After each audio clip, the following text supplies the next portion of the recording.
Okay, it's recording. Yeah, I'll upload this later. Hooked up. So in 410, I'll just recap. In 410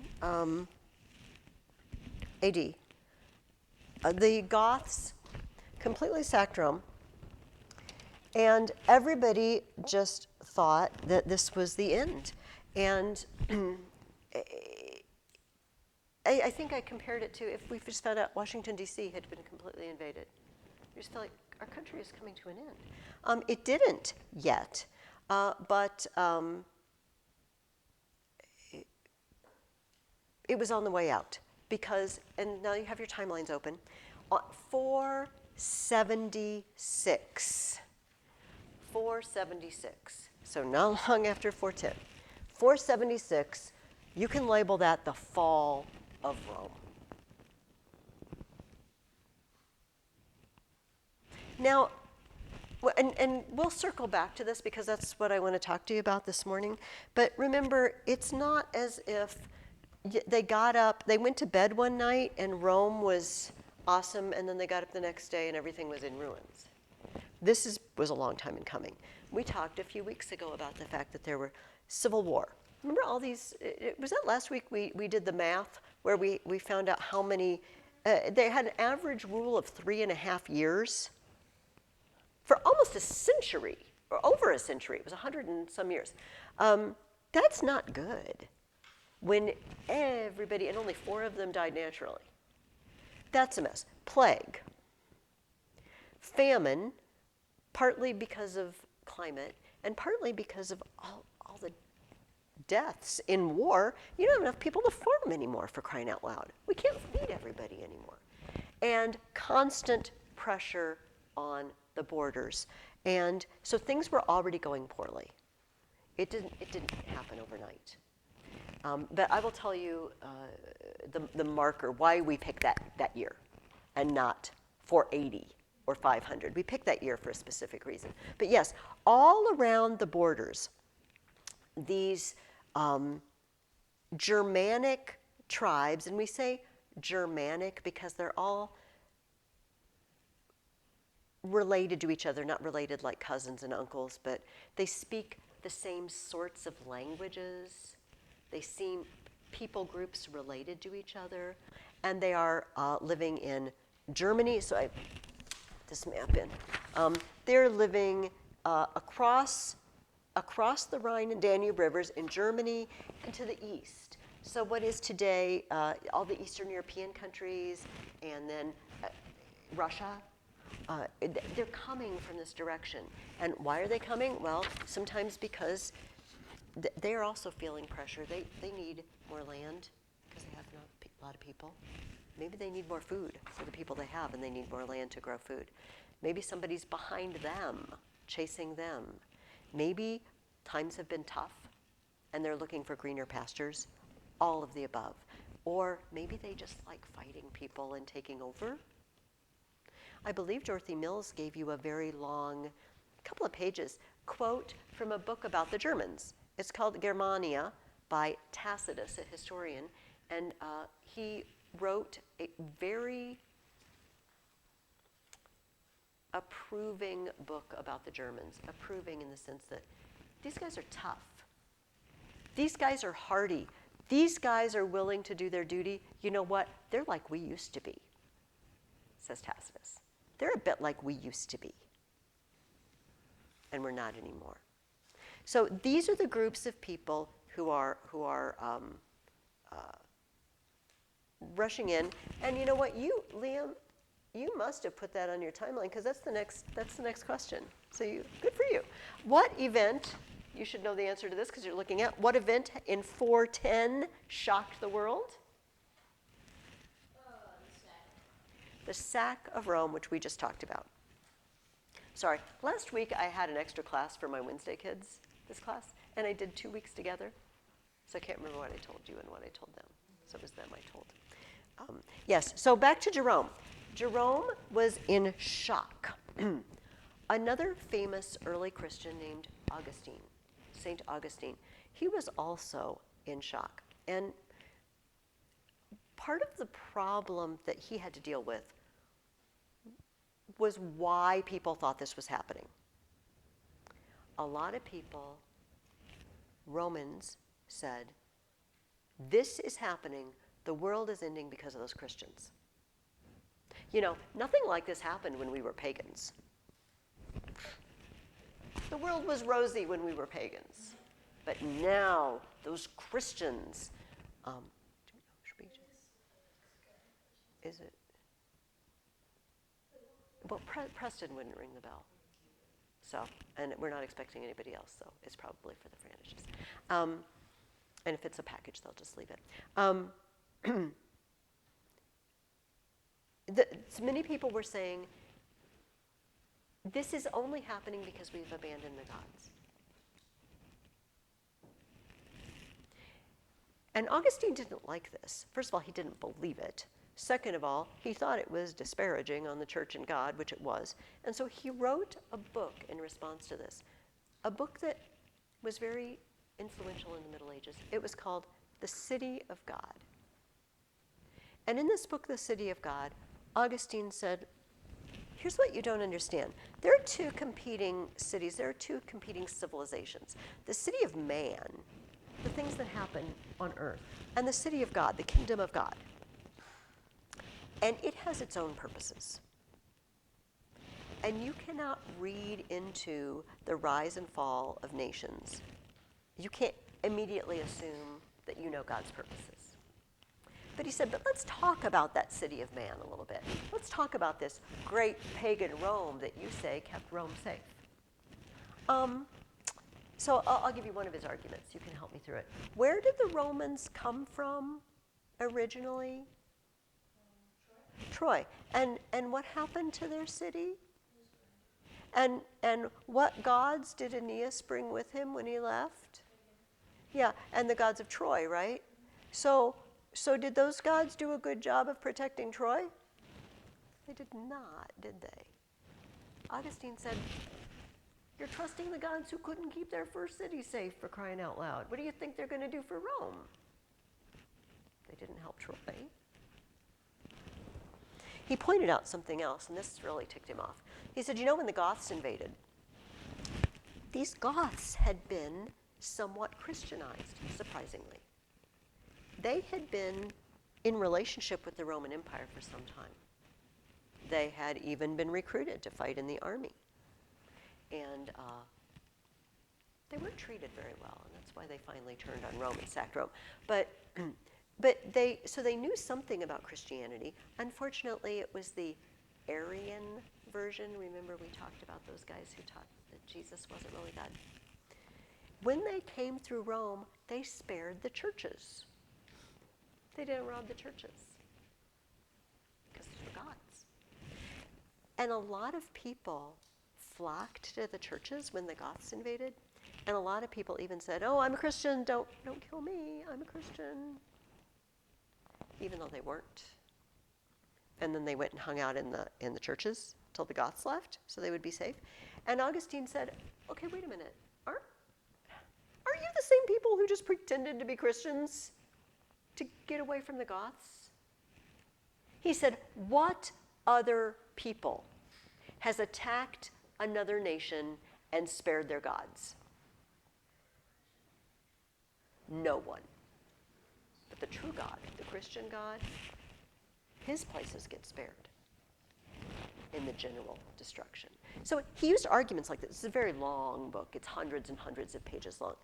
Many arguments like that where he goes back through Roman history and he said, you know this Rome that you think is so hot? Not so hot. Already fallen apart before Christianity even existed. So this is what they're dealing with, the rumors that it's the Christians who are responsible for all of this. Okay, the Goths came in and they were followed by a group of people called Vandals. And I asked you, what is a Vandal? And with a small v. Today we call certain people Vandals. What does a Vandal do? What does a Vandal do? Oh, yes.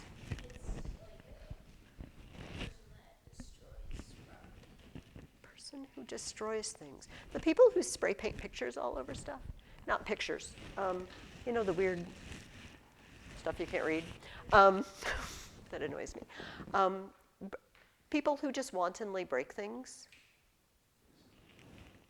We call that vandalism. It's crime.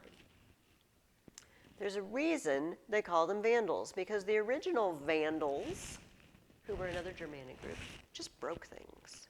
The Goths stole stuff. The Vandals just destroyed it. And they came through, and so I brought this map. If I can show you. This shows, this is the year 500. So obviously it's after our 476 that we'll get to in a minute. And it shows you the different groups of people. The Vandals, as you will see, they came through Spain, and they went to North Africa. The Vandals took over in North Africa. Do you remember that guy I just mentioned a minute ago, Augustine, who wrote this book? Augustine was the bishop of one of the cities in North Africa. And as he was on his deathbed, as he was dying, his city was surrounded by the Vandals.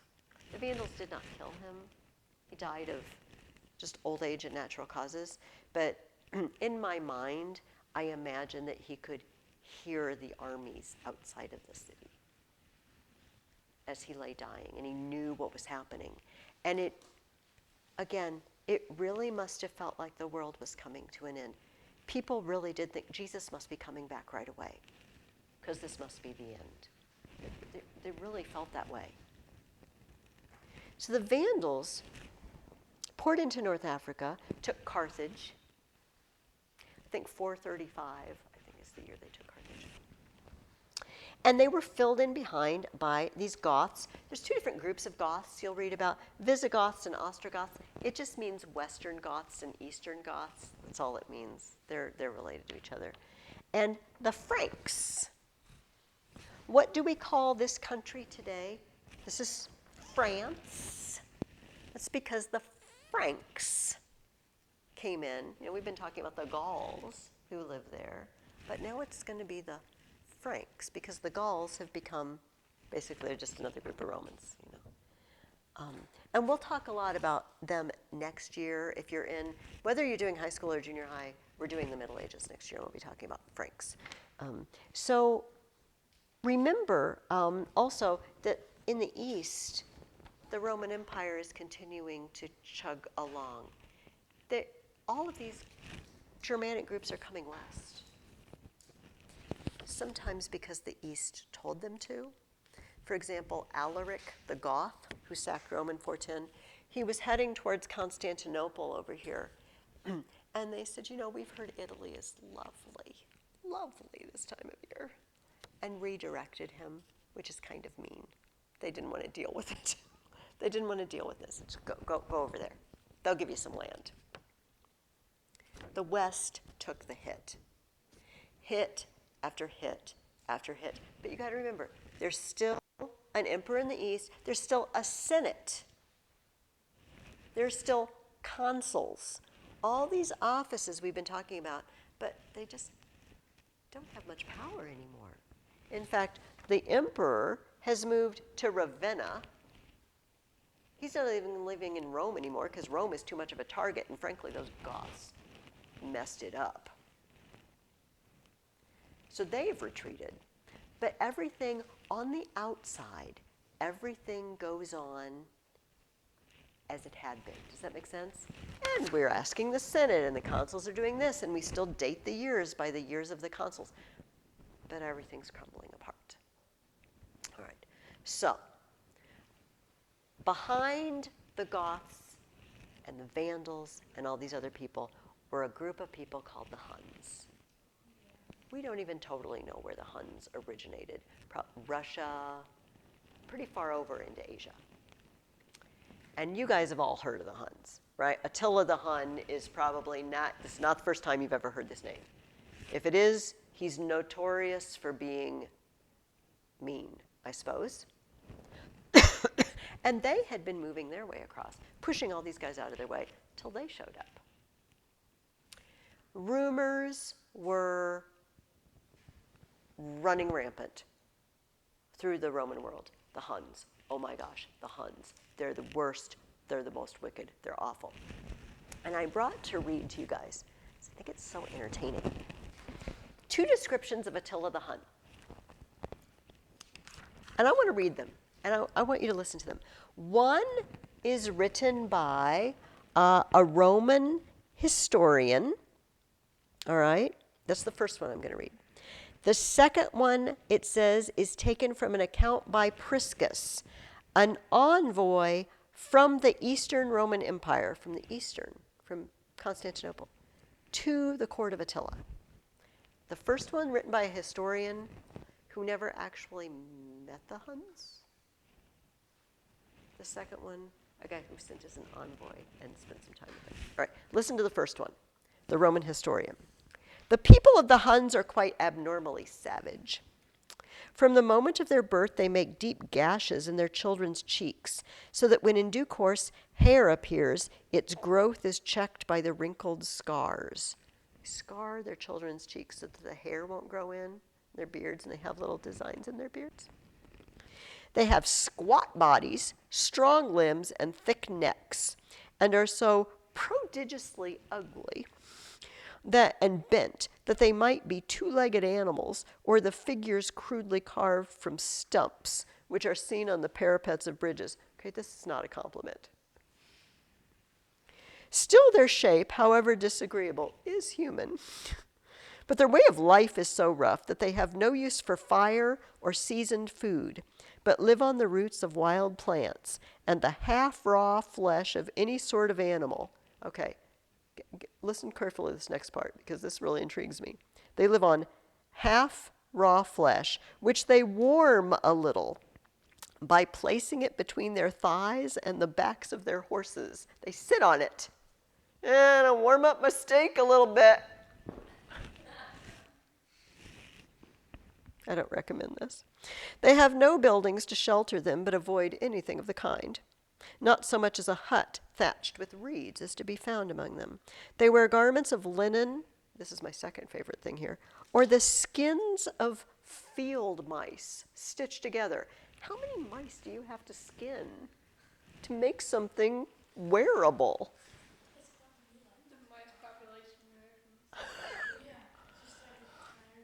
I mean, but just like imagine the effort taken to skin. Okay, I'm sorry. This always gets me. The skins of field, pick a bigger animal. And there is no difference between their clothing, whether they are at home or abroad.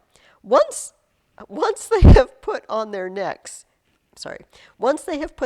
in some dingy shirt, they never take it off or change it till it rots and falls to pieces from incessant wear. They have round caps of fur on their heads to protect their hairy legs with goat skins. Their shapeless shoes make it hard to walk easily. In consequence, they are ill-fitted to fight on foot and remain glued to their horses, hardy but ugly beasts. Even their horses are ugly, on which they sometimes sit like women to perform their everyday business. They sometimes fight by challenging their foes to single combat, and when they join battle, they advance in packs, like wolves, uttering their various war cries. Okay. They have no fixed abode, no home or law or settled manner of life, but wander like refugees with the wagons in which they live. Right, here's the final sentence. Gets ya. In these, their wives weave their filthy clothing, mate with their husbands, and give birth to their children. Okay, this is not a compliment in any way. Now, if this is all we ever read about Attila and the Huns, these guys are disgusting.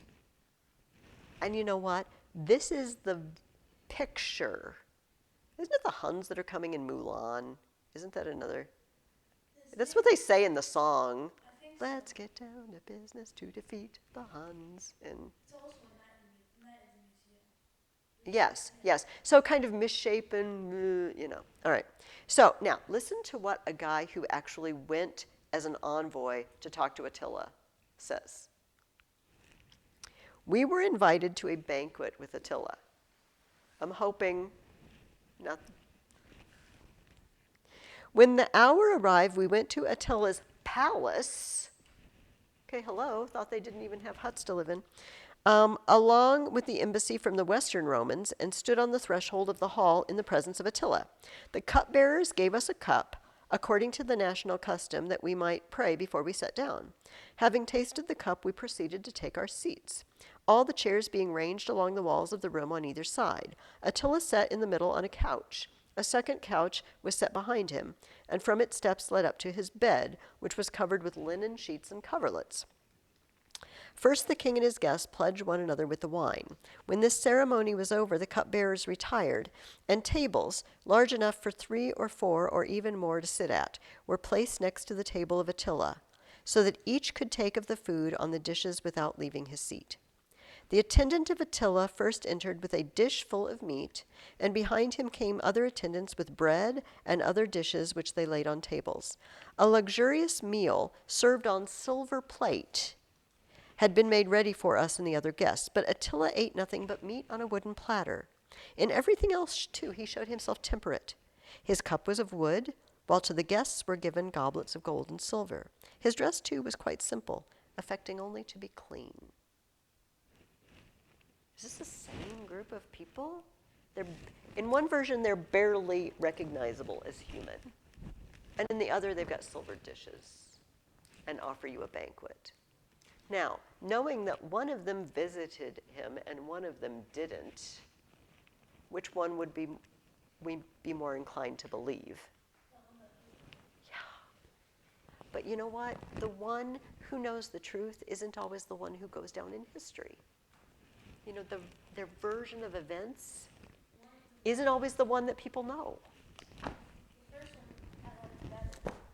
Yes, it was much more entertaining, wasn't it? I want them to have field mice capes, but linen coverlets for their beds versus, field mice capes, and banquets on silver dishes versus, warming your meat, your thigh. So what were they like? Probably closer to the second one. Did he embellish it a little bit? Maybe. I have no reason to think he would make them sound better than they are. So this is the guy who shows up in front of Rome. He pokes around over in the east, and they also kind of direct him west. And he shows up at Rome, and there's no one in Rome to come out and talk to him and negotiate with him. Let me say this again. This is in the 450s, maybe AD.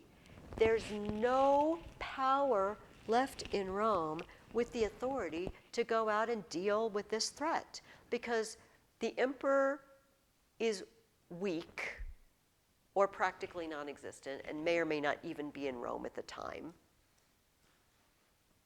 The Senate has become, I was going to say a bit of a joke, that's harsh, powerless. You would think, we'll send the consuls out. Maybe the consuls are at Ravenna right now. There's no one there. So who goes out? The Bishop of Rome, Pope Leo the Great. I'm sorry. Okay, yeah, I'm sorry. You know me well enough by now that I'm going to blow up the questions. They're mostly for you guys anyway, as you read.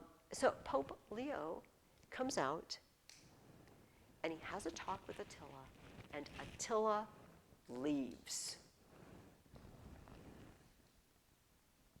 We do not know what these men said to each other. We do not know.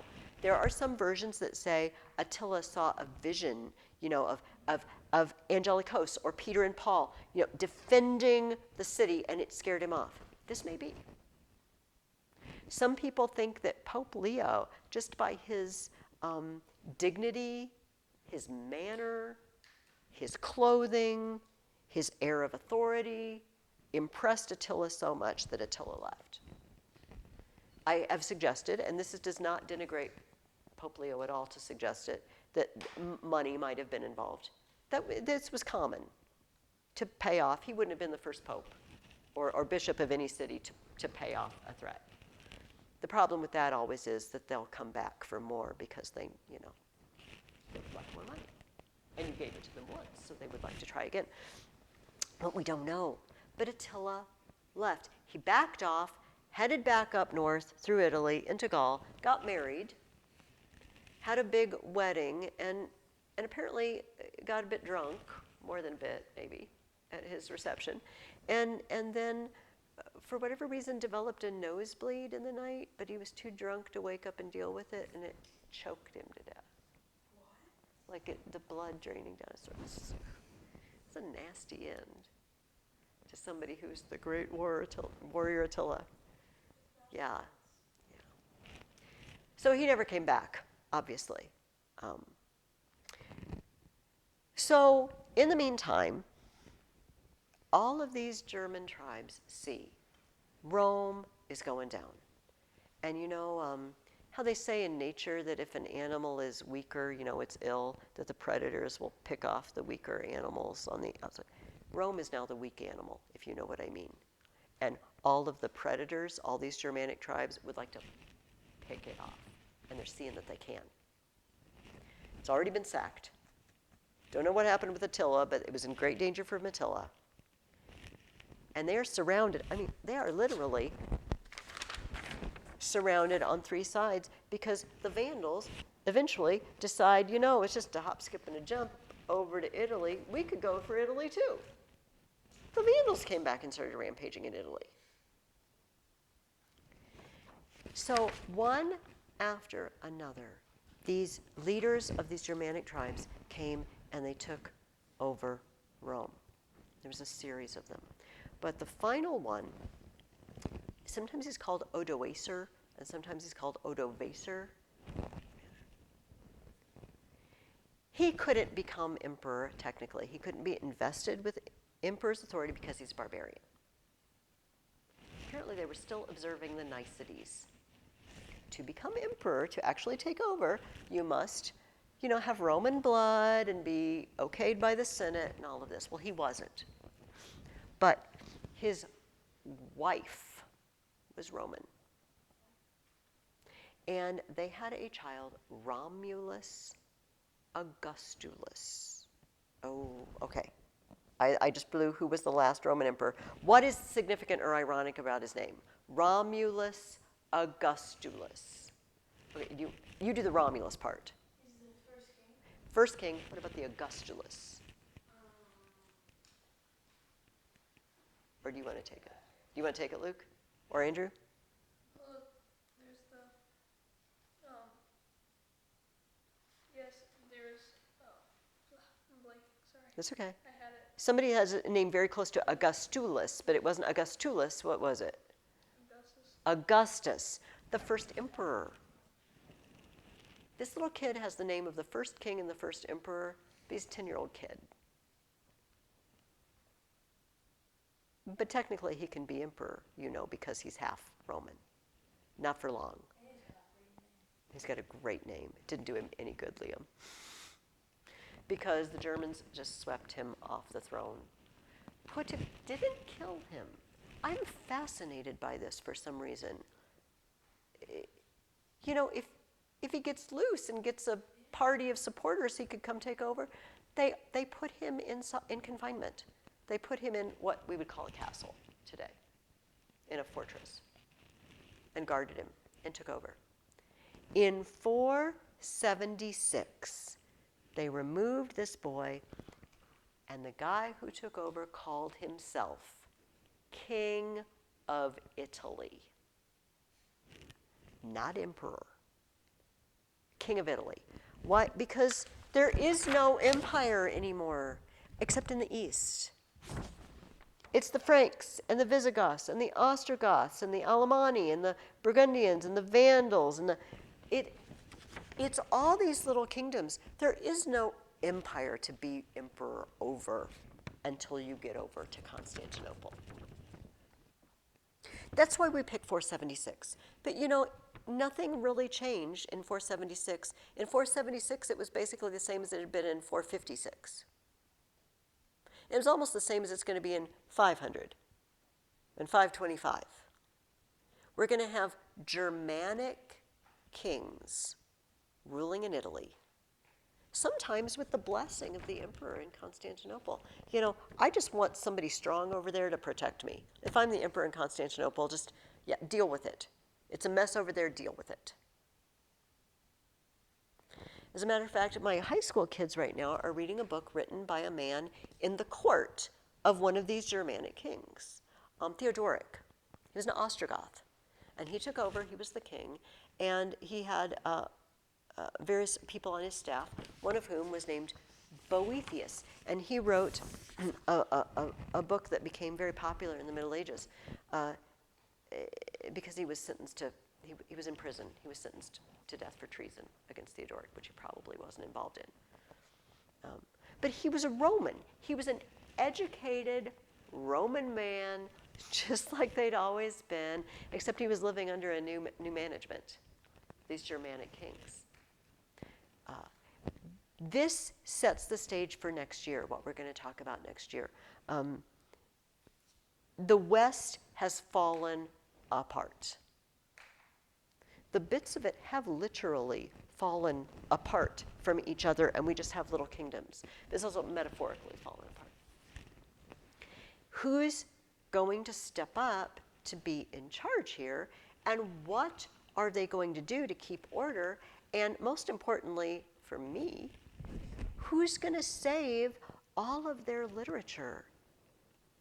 These barbarians don't care about it, although they did start learning Latin, you know, and adopting Roman ways fairly rapidly, because Roman ways were pretty awesome, you know, they worked. The Latin language was great. But who's going to save all the literature that we've been reading this year or talking about? And there's a question for next year. But that wraps up our look at Rome. Do you guys have any comments or questions? Something that you're curious about that I didn't mention or we didn't talk about?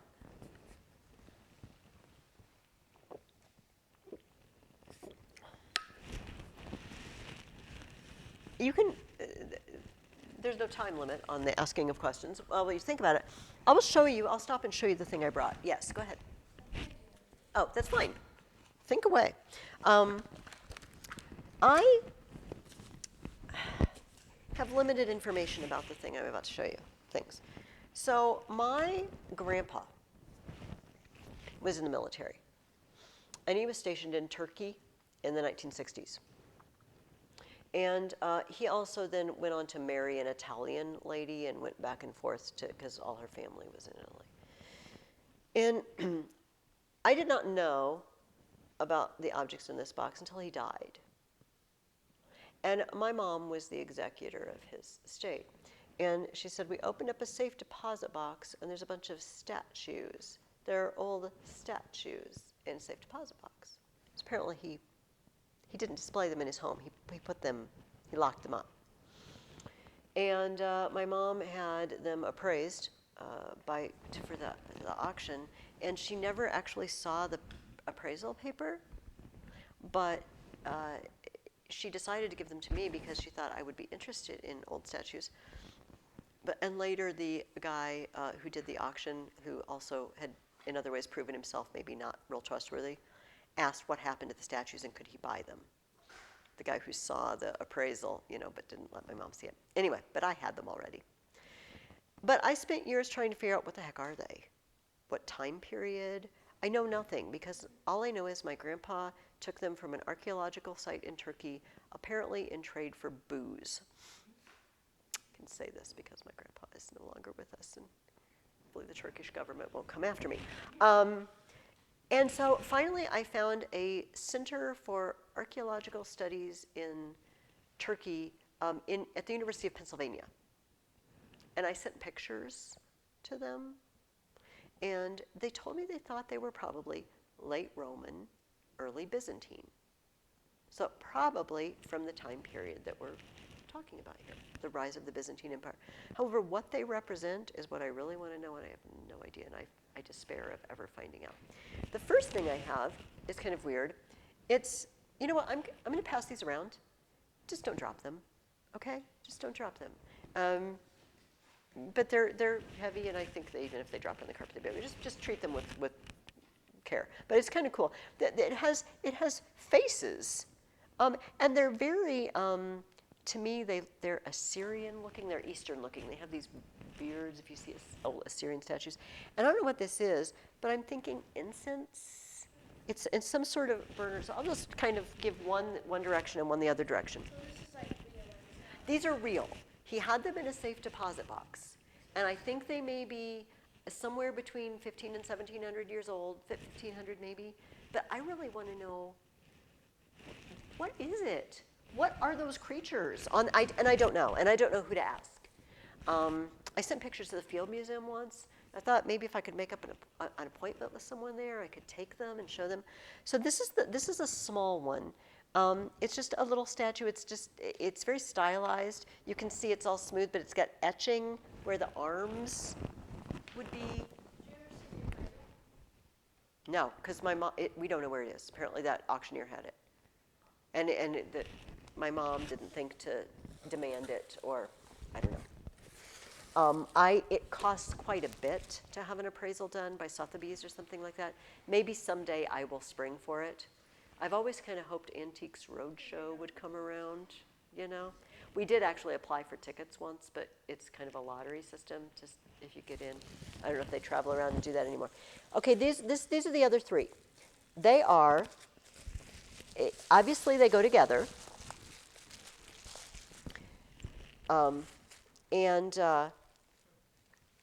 This one is different than the other two.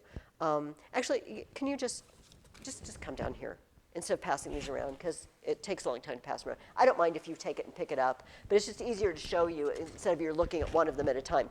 So can you see how this one's different? It's fancier. It's got a headdress of some sort. It's very Eastern. And then we have these two guys. And look at the leg on this one. It's almost like It's behind, it's standing really weirdly. And I want to know why. What is this thing supposed to be? There are markings on the bottom, but they don't seem to indicate anything to me. And in the back, they've got kind of swirls for the clothing. But this one obviously is different. See, the back is different. And this headdress and the clothing. His feet are normal. His legs and feet are normal. I'm not even sure what they're made of. There's something developing.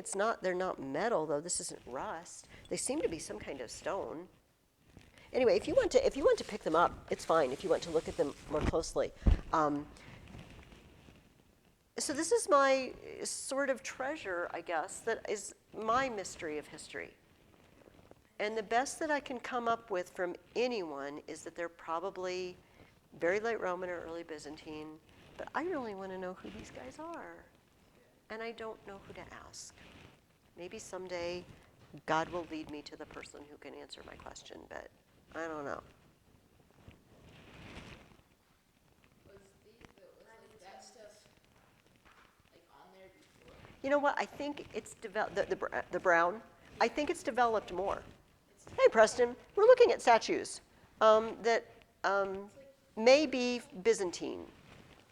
yeah, it's probably like dust again. Maybe. The interesting thing to me is that if they're late Roman, early Byzantine, this is a pretty well Christianized time in history. Why are they making these? Who is making these? Because they obviously have a pagan flair to them. They don't look like statues of saints, or you know what I mean? They seem not Christian.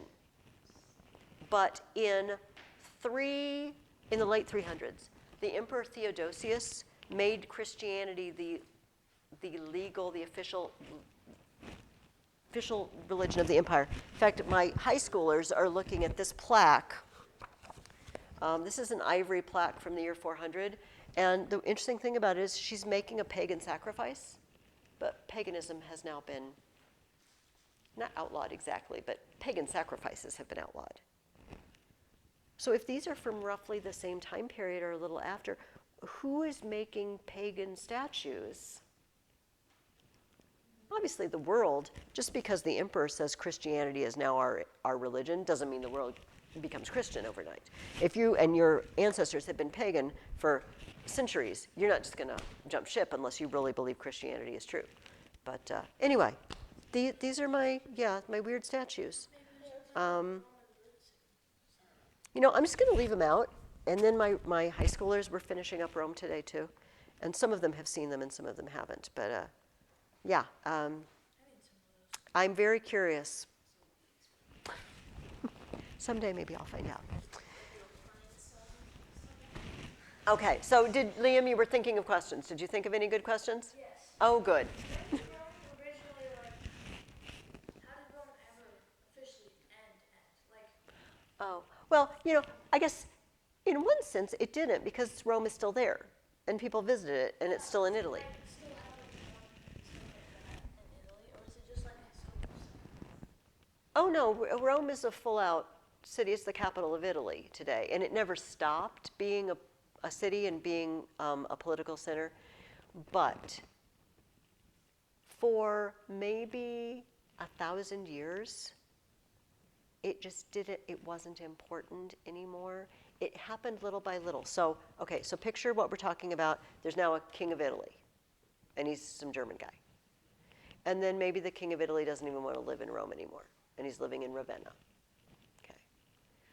And the people who are left in Rome, okay, for example, this was still in the 400s. This was before 476.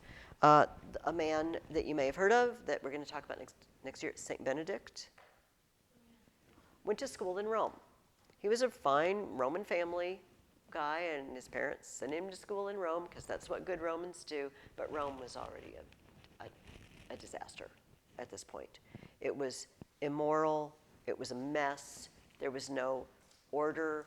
And this is what disgusted St. Benedict to the point where he just went out and he started living alone in the mountains until people gathered around him and he started Benedictine monasteries.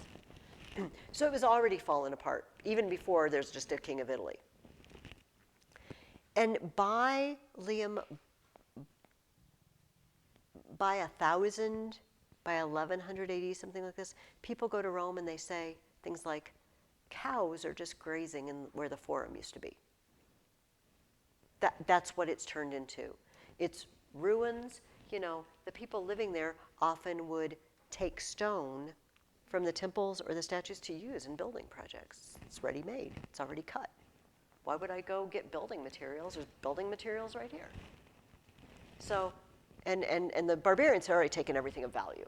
All the gold, bronze, everything had been stripped off the temples and the statues. So they're toppling through lack of care and age. They're being pillaged for building materials for hundreds of years till you just get a wasteland with ruins, and it's a little village. And then it just gets rebuilt. So in the 1300s, 1400s, 1500s, they started finding Roman remains. I mean, they always saw the temples in Rome and everything. They started finding Roman works of art as they're digging house foundations. They find Pompeii, right? They find these things and think, holy cow, this was an amazing civilization here. We need to do something about it. We should revere this place. It should not be a cow pasture. At the same time, in the East, there were a lot of problems with the Turks. And people came from Constantinople, and they came to Italy asking for help. Come help us against the Turks. These people brought with them the ability to speak Greek and a knowledge of all this ancient literature that basically the West had lost. And this started what we know as the Renaissance, this renewed interest in all of this, these treasures of literature and art. And so people start going to Rome, and it's like a pilgrimage, you know, like I'm going to Rome because Rome was once the capital of the greatest world that ever was. And it starts being built back up. Also, there was some problem with the Pope. Roughly, 1100s it was pretty strong. The 1200s and 1300s it was really bad. There was more than one pope. For a long time there was a pope and he wasn't even in Rome. He was in France. The French sort of, they didn't kidnap him. He went of his own free will, but they sort of nabbed the papacy for almost 100 years. So the Pope wasn't even living in Rome. That was kind of the low point. Why bother to go to Rome? For a long time, the only reason to go was the Pope was there, but then the Pope wasn't even there. But after they brought him back, and during times when the church was really strong, that was the selling point of Rome. This is where the Pope is. But other than that, Rome got pretty shoddy and not very important until people remembered what she used to be. Does that answer your question? Does that make sense? When do you consider Roman Catholic that name being used? They always used it from the very beginning, although they always called, the whole church was Catholic, and the whole church was Orthodox because they believed the Nicene Creed. But then it was in 1054 that the East and the West split. So then to differentiate, we have the Eastern Orthodox and we have the Roman Catholic. So technically they always called themselves, well, like in the Nicene Creed, it said, I believe in the Holy Catholic Church. But the Roman part to differentiate from the people in the East who call themselves Orthodox. So definitely by 1054. But that was what both sides would have said before that. We are both Orthodox, we are both Catholic. Like that is the only church that exists. It's this church. There is no other options. And it is Catholic. But the Roman part, 1054, I would say. And I can't say that they instantly started using that, but that's when it became important to differentiate, okay, which branch of Christianity, are you in the Eastern branch or the Western branch? Because again, those were the only two options. You were either in the Eastern branch or the Western branch. Any other questions or comments or observations? We've covered a lot of ground this year. Is there a different thought about how Rome originally started, other than Aeneas came? Yes, archaeologists who've done a lot of work in Rome have found settlements there going back to 1000, 753 BC. Aeneas, of course, Aeneas would be before 753 BC. That's Romulus and Remus. Probably local Etruscan groups came and found this site. It was a good place to put a city because it has a river. Rivers are always good because transport and water, and that it just built up slowly over time, and there doesn't seem to be suddenly a brand new city got built from the ground up in 753. But they don't ever expect to find something with Aeneas's name on it. Do you know what I mean? It's very hard to prove that it didn't happen that way, that this didn't happen. And I'm of the persuasion that most of the stories that we hear like this have some grounding in fact, that somebody did this. Or maybe somebody just came and took over. The little settlement that was already there, and they didn't build it from the ground up. But unfortunately, archaeology finds trash, pottery, bones, remains. They can do a lot. They can sift the dirt for pollen grains. Did you know this? And find out what kind of plants were growing there, what kind of plants they were eating.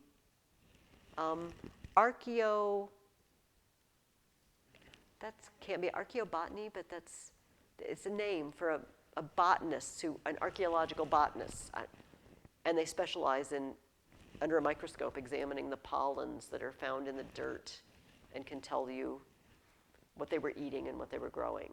We find out a lot about that, but especially in time periods when people aren't putting their names on things, we don't know who. We know the what, but we don't know the who or the why. Not putting their names on the paper. They're not. Those are really good questions, guys.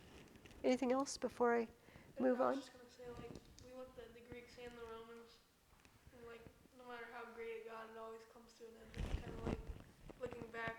There's so many great empires, but it always falls eventually. It's kind of. weird to It's see. very daunting. That reminds me of, let's see if I can find it real quick. I put this in the high school guide. There was, when Carthage was being destroyed by, in the last destroy, the one where they burnt it to the ground, the guy, I don't think I read this to you, he was a Scipio. He was related to the Scipio who had beaten Hannibal. And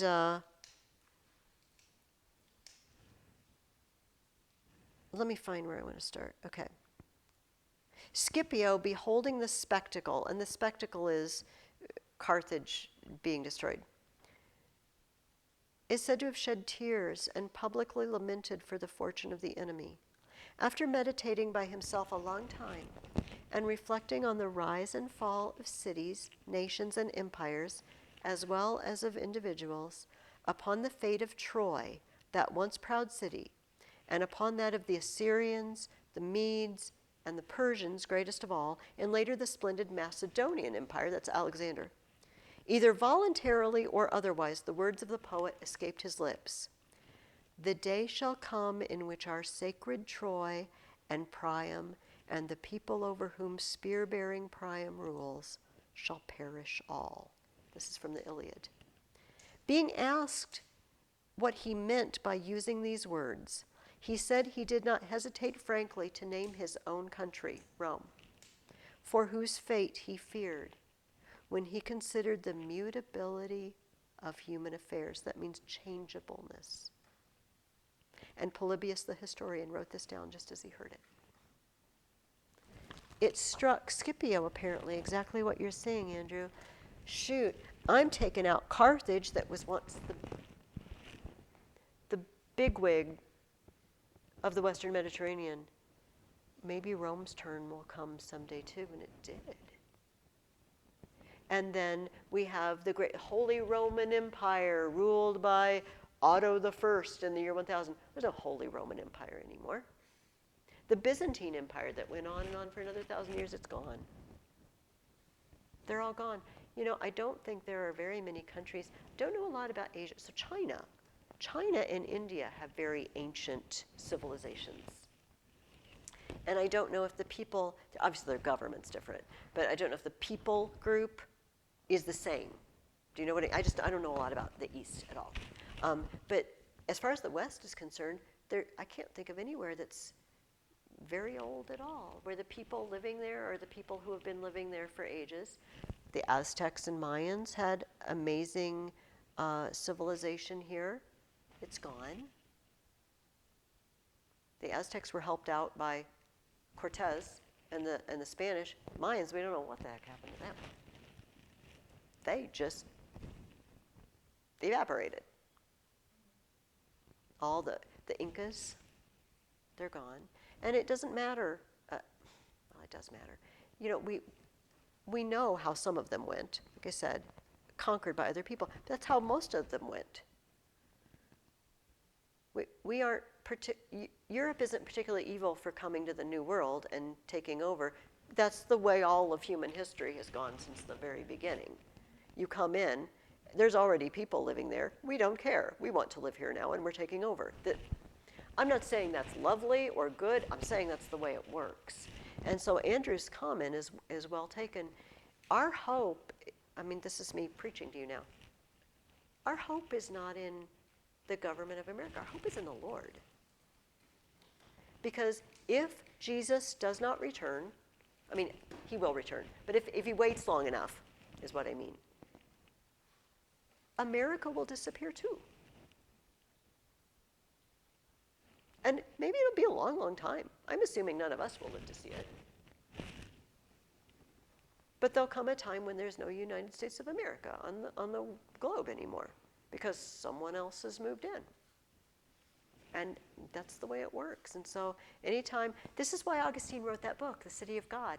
He said, we don't hope in Rome. Rome isn't our salvation. The kingdom of God is our salvation. The kingdoms of men come and go. That's kind of a depressing moral, I guess, to take out of a whole year of history. However, it did not completely go, because we're sitting here talking about it in 2023. and reading the books they wrote and looking at the art they produced. And you know what? We talked about the fact that many of our modern conveniences and ideas, philosophy, they come from this place. Both these places, Greece and Rome. And so they didn't disappear.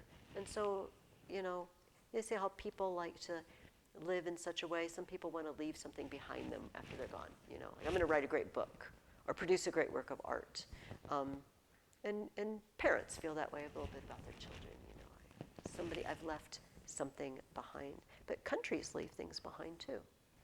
Maybe a country wants to work to make sure they leave something good behind, because they won't last, they won't be eternal. That is kind of a depressing lesson. I'm sorry. Don't be depressed. That I do not know. Although in the Middle Ages, they were still just using knives and their fingers.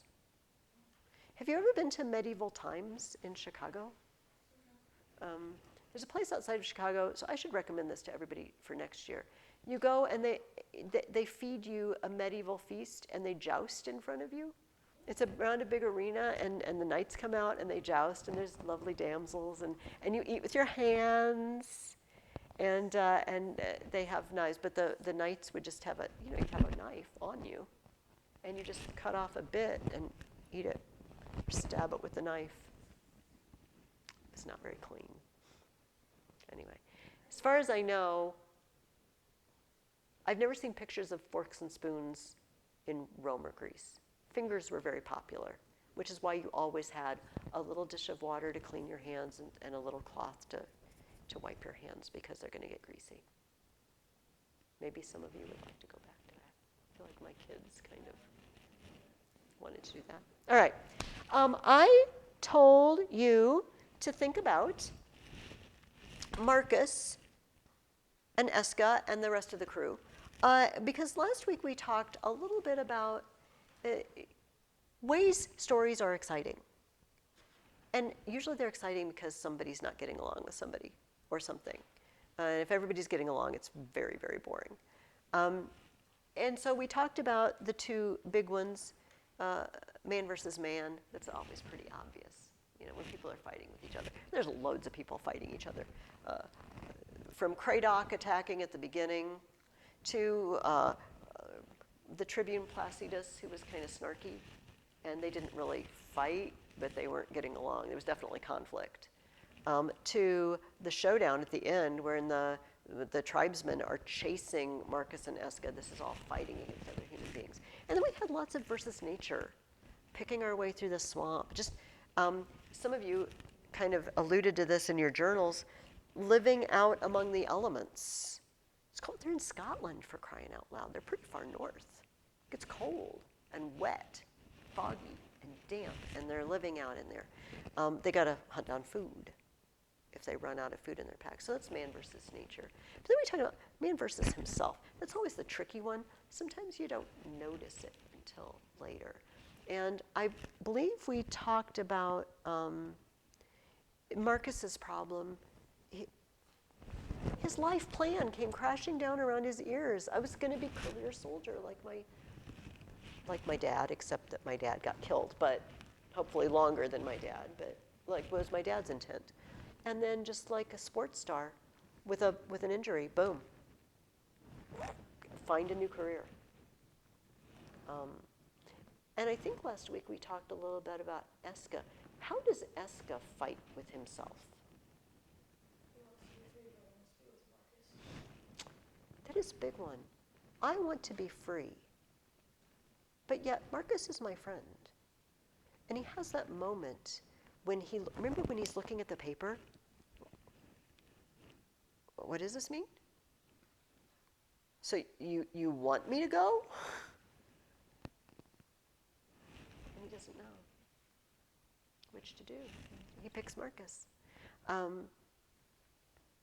But he could have gone back, we talked about Amuba. He could have gone back to his people, but he didn't. Can you think of another character or it could be those characters with another conflict. Somebody who's got a problem inside, a conflict inside their own minds or their spirits. Okay, go ahead, Dave. What? Oh, I meant in this book. But no, that is very accurate. That is rough when your dad is the worst rotter in the galaxy. Maybe not the worst, because maybe the Emperor's the worst, but you know, he's up there. But can you think of one in this book?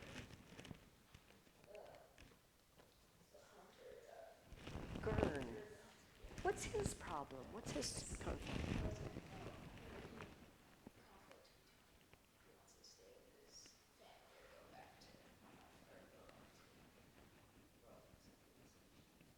You know, he has a chance to be. Can you imagine what it would be like to go and think you're permanently going to live among a people who don't speak your language? You're never going to hear your native language spoken again.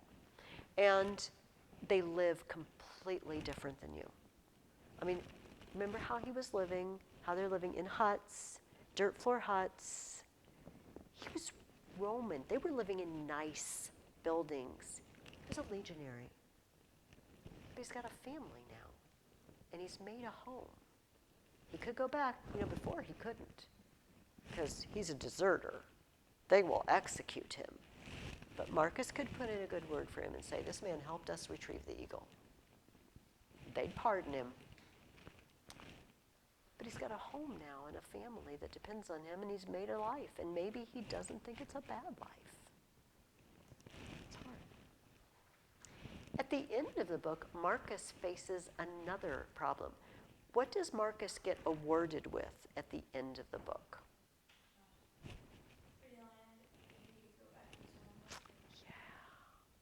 I could go back home to Italy.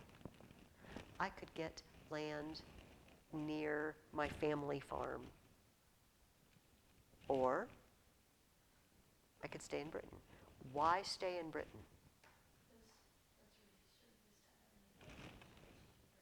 Okay? Any other reason why he might be pulled towards Britain? His uncle is there. Who else is there? Katya, who it's obvious he's going to marry. Yeah. You know, it's kind of weird to us, and I don't think he's that old, honestly. I don't think Marcus is probably too far into his 20s at this point, and she's maybe 14 or 15. So it's not crazy, but it used to be a thing that much older men married much younger women. It was just a thing. And everybody's just like, ew, but it was a thing. There's nothing wrong with it. It's just what they were used to. Men worked hard to get themselves established in the world, and then they would take a wife. I don't know. We don't do it that way, generally, but they did. So I don't think anybody would have thought it was weird then.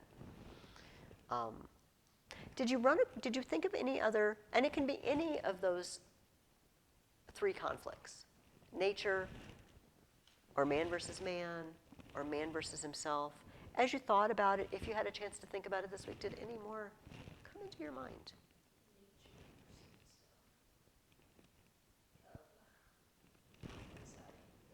Ooh, that's very good. Nature versus itself. Because Cub doesn't know. That's good. I like that. Do you see how many of these there are? There's bunches of them we're leaving out, I'm sure, that we're not noticing. Those are some of the major ones.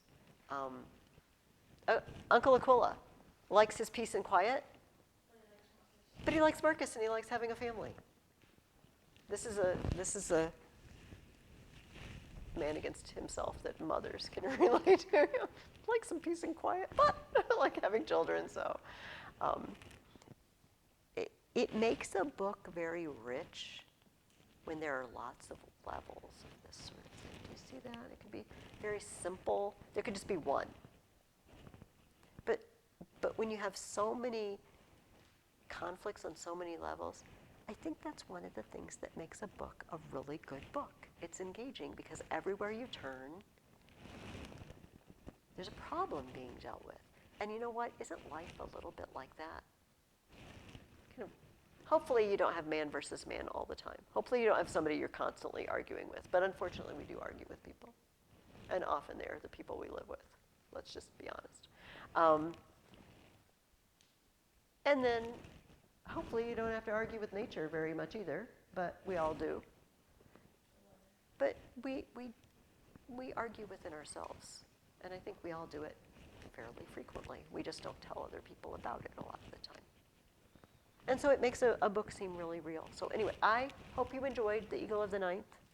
I think it's a really well-written book because it has a lot of depth. And the best stories, and you mentioned Luke Skywalker, you know, there are a lot of levels to that story. And the idea that what if you found out your father was a evil overlord? Okay, what does that make you? Yeah, it means the same blood runs in my veins. Am I going to turn into that? You see? But also he's fighting, so he's got that conflict on the outside. He's got conflict on the inside. He's got conflict with Han. He's got conflict. There's conflict all over the place. Do I want to leave Yoda and save my friends, or should I stay? On every level. And that's what makes these stories so rich for us, I think. So hopefully you enjoyed that. Does anybody, before we move on, does anyone have a closing comment of any sort on The Eagle of the Ninth? There are 2 other books written by Rosemary Sutcliffe. The Lantern Bearers and Outcast, maybe. If you look up her name, you can look, and they're both set in Roman times, but they're not sequels. I don't think they have the same characters. I'm going to be totally honest. They've been on my shelf for 25 years, and I've never read them. But my kids took an interest, and they remember them telling me things, because she's just such a solid, good writer that I had my kids read the other ones, but I never have. So, I mean, what time did it take place? 1:30, 1:50, somewhere in there. The first half of the 100s. What? Yes, yes, under those 5 good emperors. Because remember, okay, the wall has already been built, so maybe a little after that, but Hadrian's wall has already been built, and he's by 150, so that time period. So yeah, it's heyday. So if you really like the book and you're looking for some summer reading, you could probably get it from the library system, and even without reading it, I can highly recommend them because I've read other things she's written, and she's always really good. And if you just dig Roman historical fiction, she's awesome. All right. In further news on our last day, I brought in my Anguished English book. Actually, let's do the Mad Lib first. Let's do a Mad Lib first. In here, it's the student bloopers. It's like history as told by students on their tests and papers that he gathers. And they're hilarious. What? Yes. Oh, well, thank you, Preston. Oh, well, thank you. I'm going to put it with the other ones so I don't misplace them. Thank you so much. I'm looking for my pen. Hang on. You know, I really don't have that much in here. It always looks like I must. All right, I marked 2 of them that I thought were particularly good, so I don't have to search. Because who doesn't love Mad Libs? I went to a bridal shower once, and they decided to do a bridal shower Mad Lib, except apparently the girl doing it had never done a Mad Lib. And she just gave people the whole paper, so we could all read. And it wasn't funny because we knew what to put in. Okay. Now, I didn't have any history-themed Mad Libs, but I found summer vacation-themed Mad Libs. Okay, because that's the best I could do. So maybe we'll do 2 of them, and then I can read you Roman history through the eyes of students. Okay. Here we go. Andrew, give me a girl's name. Just any girl name. Oh, I like Samantha. Preston, can you give me a man, a famous man? Any famous man? Beethoven. That's perfect. Liam, a noun. Ocean or potion? Ocean. Luke, another noun.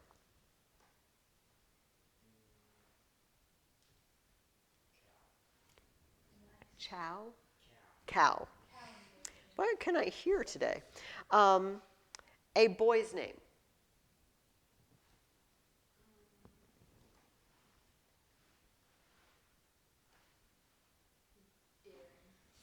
Darren. I like it. All right, back around to Andrew. Noun. Book. Preston, an adjective. So think of a noun and then describe it. Like, look outside and look at something and tell me, is it tall, short, big, fat? Skinny. I like it. Liam, a number. 21. Luke, a noun.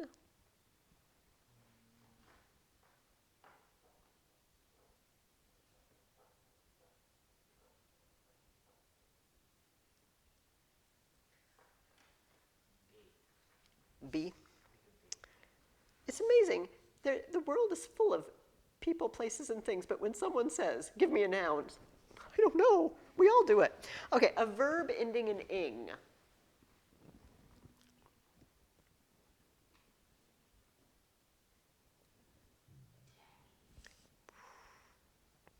Okay, you get to give me a famous woman. Famous woman. A famous woman. Mary Curie. Oh, that puts an interesting spin on it. Now, Preston, you get to give me a verb with ing on the end. So any action word that ends in ing. Leaving. Liam, an adjective.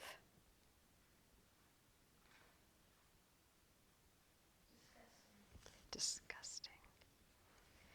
All right, Luke, another ing verb.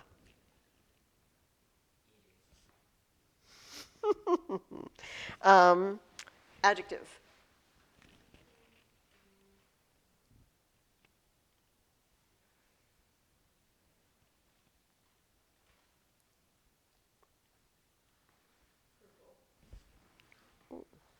And Andrew, a type of shoe. This is intriguing. Boot. And Preston, you get the last one, a plural noun. Just a person, place, or thing, but it has to be more than one of them.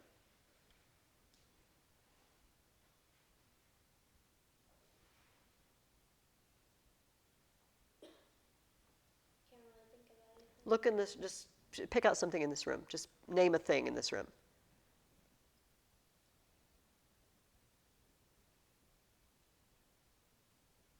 A desk. Desk, and then we'll make it plural, desks. Okay. This is a vacation dialogue between a girl and a boy. They're having a discussion on vacation. The girl says, hello, my name is Samantha. The boy says, hi, my name is Beethoven. I came here with my mother and father and my little ocean. The girl says, I am staying with my best girl cow. We are staying at the Darren Hilton Hotel. He says, I hear they have a great book there. How is the food? She says, skinny. But the room only costs $21 a day. He says, I rented a bee this afternoon. Maybe you and I could go attacking. She says, I'd love to, but I promised Marie Curie I'd go leaving with her. He says, well, there's a disgusting dance at the hotel eating room.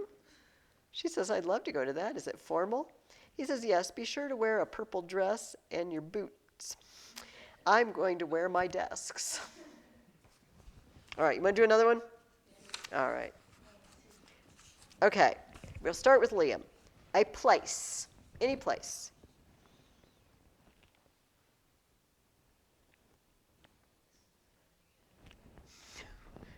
It's always... Oh. All right, Luke, a year.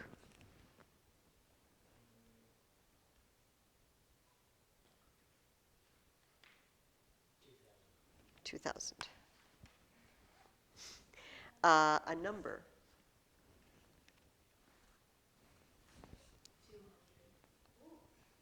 200. An adjective. Andrew? Lame. Lame. Preston, an ing verb. Another action word that ends in ing. Diving. Awesome. Liam, another ing verb.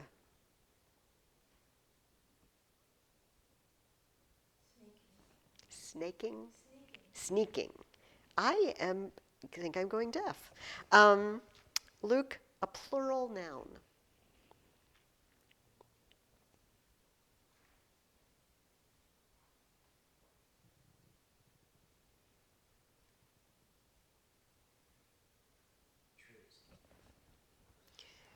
Elliot, just a noun. This would be interesting.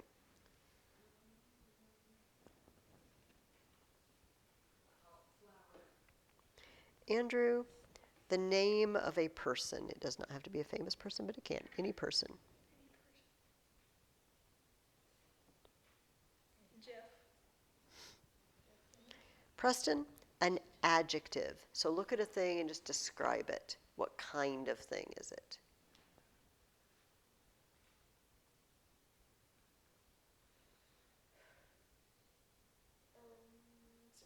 Small. Small. Liam, a noun.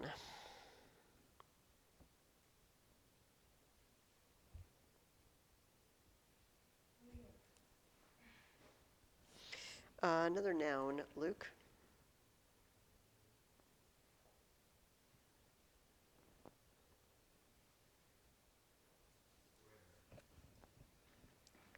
Elliot, you get an ing verb.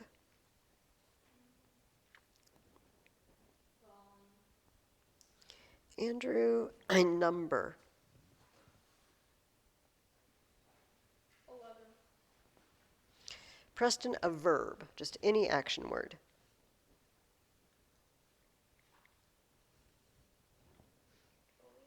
Going. We'll just say go because it doesn't have to in ing. Liam, noun.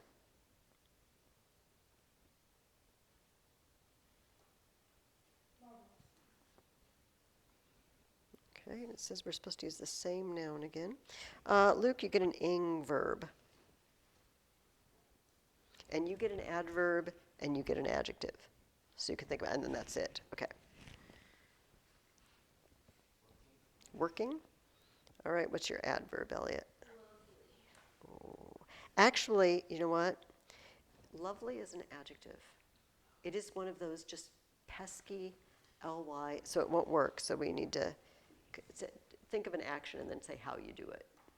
Because I can't run lovelily. That is a tricky one. Everybody gets that one.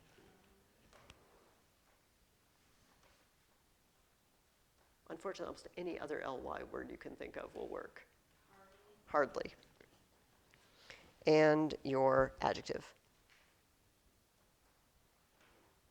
Let's go red. Red. All right. This is driving in the car, which you may or may not do this summer on your vacation. Last summer on our vacation, my father drove us to the Mariana Trench. Our car is a 2000 sedan with 200 doors and a lame motor.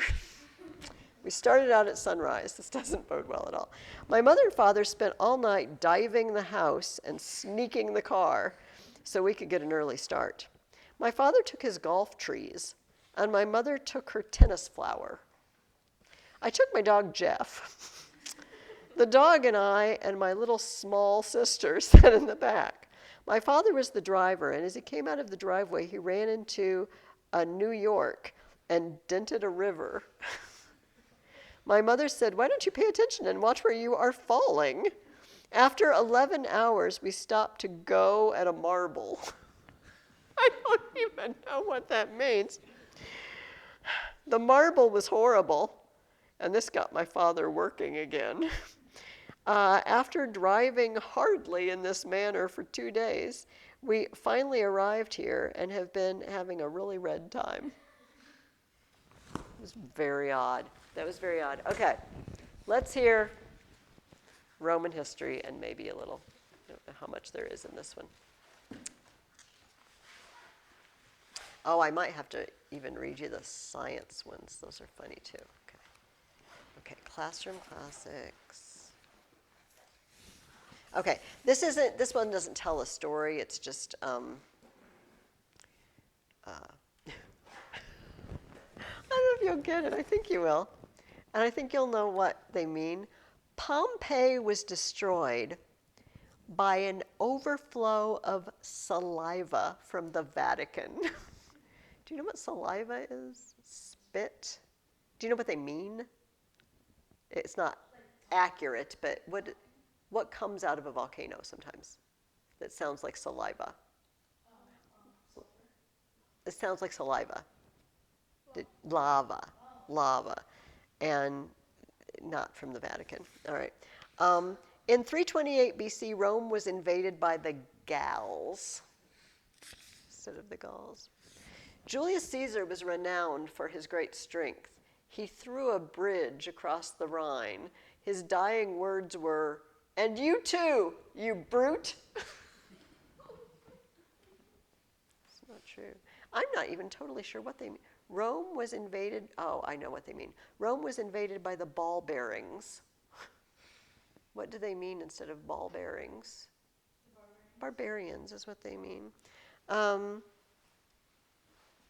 right, unfortunately, that is all the ancient history ones. Okay, oh, it's 10:30.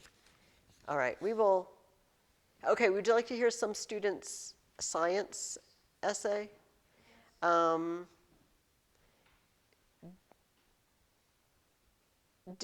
Okay, we'll do the body. The human body is composed of 3 parts: the brainium, the borax, and the abominable cavity. The brainium contains the brain.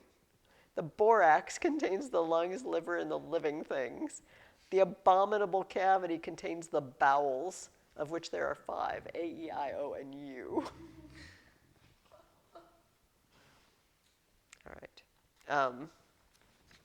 All right, I would go on, and it would be fun to go on, but it is 10:31, and some of you have parents waiting for you. So I will let you go. Have a lovely summer. Some of you I will see back in the fall. If I will not be seeing you back, have a wonderful summer and rest of your life also. And maybe we will cross paths once again.